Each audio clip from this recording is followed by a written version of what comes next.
A380 just about to come out of the way. This will be a single fly past of the B-52 from your left to the right. You can see him already in the distance.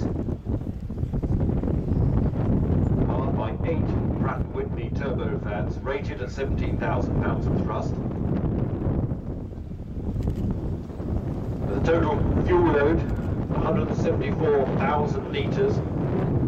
Whilst 2 external tanks can also be carried, giving another 10,000 odd litres, giving the aircraft a range of more than 10,000 miles.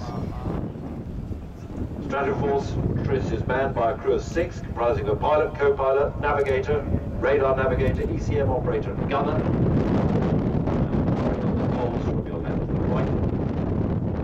There's a high-level cruise speed of 0.77. Max speed at altitude is 0.9, while low-level penetration speed is half that, about 0.55. Service ceiling run up 55,000. What an impressive sight, isn't it? Fantastic.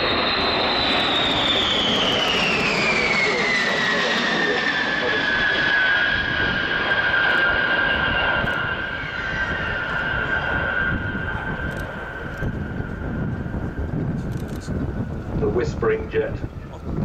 That's not his nickname, I just made that up.